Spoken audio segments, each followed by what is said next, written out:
Negosyante. Salitang masarap pakinggan.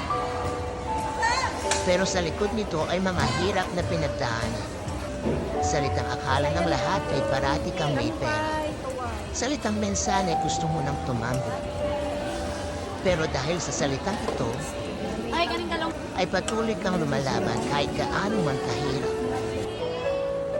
Dahil ikaw ay isang negosyante na patuloy kang nangangarap sa ikakaganda ng negosyo.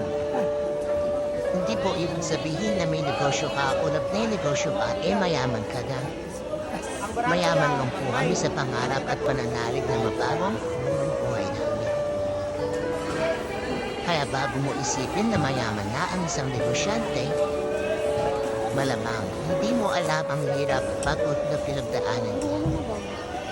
Kaya sa mga negosyanteng patuloy lumalaban para sa kanilang mga pangarap, saludo po ako sa inyo. Purot! 100 lang ka mag-sir. Ha?